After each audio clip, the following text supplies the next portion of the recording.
Hello students, ये video इनइक्विलिटी के ऊपर है। इनइक्विलिटी मतलब जब हमारे पास कोई चीज इस प्रकार x इज लेस देन 4 या x इज ग्रेटर देन 4। ठीक है, यहां पर इनइक्विलिटी इसलिए क्योंकि ये वैल्यूज इक्वल नहीं है। हमने अभी तक इक्वेशन पढ़ी है, 10 तक बच्चे इक्वेशन पढ़ते हैं।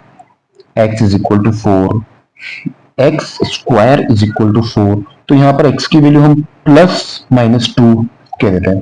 क्यों? क्योंकि यहां पर x की वैल्यू +2 भी फॉलो करती है और -2 भी फॉलो करती है। लेकिन इनइक्विलिटी का केस थोड़ा अलग है। ठीक है, एक क्वेश्चन से समझते हैं भाई इनइक्विलिटी का मतलब। सपोज हमारे पास 2x इज लेस देन 8। ठीक है, ये एक इनइक्विलिटी है। इसने कहा कि 2x की जो वैल्यू है वो 8 से कम है, तो find x।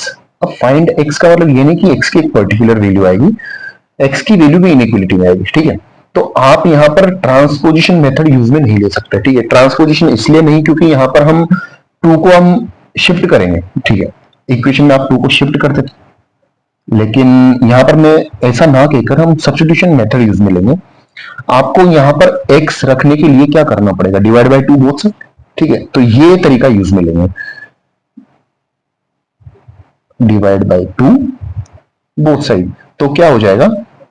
x is less than 4, ये हमारा आंसर हो जाएगा। लेकिन अगर आपने यहां पर नेगेटिव नंबर से डिवाइड या मल्टीप्लाई कर दिया तो इनइक्विलिटी का साइन चेंज हो जाएगा। हाउ? देखते हैं। -x is greater than 2, then find x। ठीक है, हमें x की वैल्यू फाइंड करनी है, तो यहां पर x के साथ -1 मल्टीप्लाई में है, तो -1 को हटाने के लिए डिवाइड बाय -1 करना पड़ेगा। तो डिवाइड बाय -1। तो जब -1 से हम डिवाइड करेंगे तो -x अपॉन -1, 2 अपॉन -1। तो यहां पर होगा ये कि जो इनइक्विलिटी का साइन है यहां पर x हो गया, ये हो जाएगा हमारा स्विच। इसका एक रीजन है भाई। ठीक है, इसका रीजन ये है कि हम एक नंबर से इसको देखते हैं। 2 इज लेस देन 3 होता है, बिल्कुल करेक्ट। ये इनइक्विलिटी यहां पर बिल्कुल सही है। तो आप क्या करेंगे, यहां पर -1 से अगर मल्टीप्लाई करते हैं बोथ साइड्स तो -2 हो जाएगा, यहां पर -3 हो जाएगा। तो क्या ये साइन ही रहेगा? देखो, अभी तक 3 बड़ा था, लेकिन यहां पर जब हमने -1 से मल्टीप्लाई किया तो -2 बड़ा हो गया। इसलिए इनइक्विलिटी का साइन स्विच हो जाता है। कब? जब हम डिवाइड करते हैं और मल्टीप्लाई करते हैं किस नंबर से? नेगेटिव नंबर से। हाँ, इसमें सबसे बड़ी कंफ्यूजन बच्चों को होती है स्क्वायर वाले नंबर्स में। ठीक है, तो x square is equal to 16। अभी मैं इक्वेशन पे आ गया। Then x is equal to +-4। क्यों? क्योंकि यहां पर +4 भी इसको सेटिस्फाई करता है और -4 भी सेटिस्फाई करता है। लेकिन जब इनइक्विलिटी की बात आती है तो यहां पर जब x square is greater then 16 हो, राइट? इसका मतलब ये हो गया कि एक्स स्क्वायर की वैल्यू 16 से बड़ी होनी चाहिए। एक्स स्क्वायर, किसी का स्क्वायर 16 से बड़ा होना चाहिए। तो हम एक्स की वैल्यू फाइंड करना चाहते हैं। ठीक, तो क्या करें भाई? आप स्क्वायर रूट लगाएंगे तो आपको ऐसा मिलेगा, ऐसा आप लोग जानते हैं। तो बच्चे इसको बोल देते हैं x is greater then 4 and x is greater then -4, जो कि हो जाएगा गलत। ये गलत क्यों होगा? उसका रीजन है, यहां पर x की जो वैल्यूज हैं, आप अगर 4 से बड़ा नंबर रखेंगे तो क्या एक्स स्क्वायर 16 से बड़ा आएगा? देखो, आप यहां पर आपने दो रिजल्ट दिए, दोनों रिजल्ट सेटिस्फाई होनी चाहिए, तो आपका आंसर सही है। x की वैल्यू 4 से बड़ी रखेंगे तो 16 से बड़ा आएगा। यस, ये रिजल्ट आपका बिल्कुल सही है। जब आपने कहा कि x इज ग्रेटर देन -4, वो -4 से भी बड़ा है, तो -4 से बड़ी जो वैल्यू होती है वो -3 होती है। तो मैं -3 रखूंगा तो 9 हो जाएगा। तो 9 जो है 16 से बड़ा नहीं होता है, इसलिए ये वाला रिजल्ट हमारा हो जाएगा गलत। तो ऐसे केस में क्या करेंगे? यहां पर दो टाइप के केसेस हैं, मैं दोनों आपको बताता हूं। ठीक है, फर्स्ट, जब एक्स स्क्वायर ग्रेटर देन 16 हो। सेकंड, जब एक्स स्क्वायर लेस देन 16 हो। ठीक है, दोनों में ये इनइक्वलिटी क्लियर कर दीजिए भाई आपका। ठीक है, तो x की वैल्यू आपको क्या मिली, +-4। ये आपको एग्जाम में नहीं लिखना है, ठीक है, ये आपको एग्जाम में नहीं लिखना है।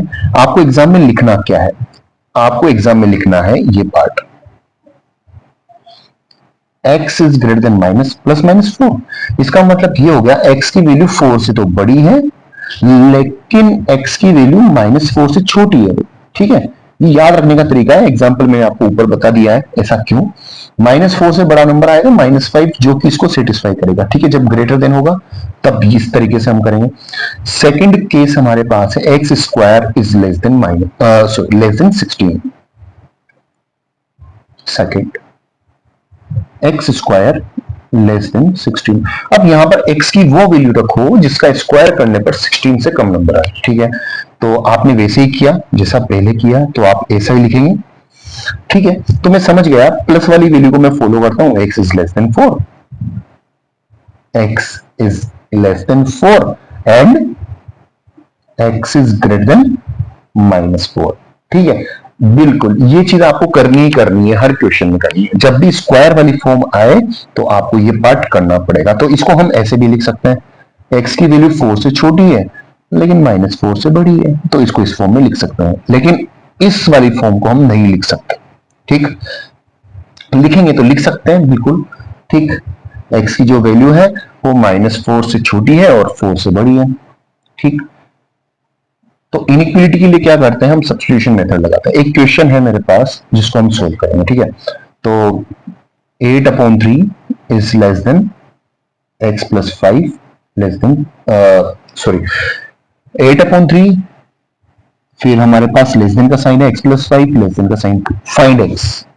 तो यहां पर जो x की वैल्यू है वो भी हमें इंटरवल में मिलेगी ना भाई, x की वैल्यू भी हमें इंटरवल में मिलेगी। तो मैंने क्या कहा कि हम यहां पर सब्स्टिट्यूशन मेथड लगाते हैं। आपको यहां पर x की वैल्यू फाइंड करनी है, और x की वैल्यू फाइंड करनी है तो x के साथ जो भी टर्म्स हैं उसको 1 बाय 1 हटाओ।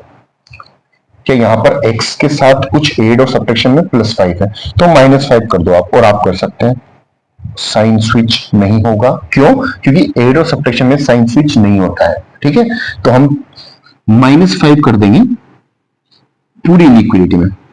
तो 8/3 -5, यहां पर -5 करते x रहेगा और यहां पर 2 -5, ठीक है। तो यहां क्या हो गया, 8 -15 -7/3 x एंड -3, ये हमारा रिजल्ट हो जाएगा।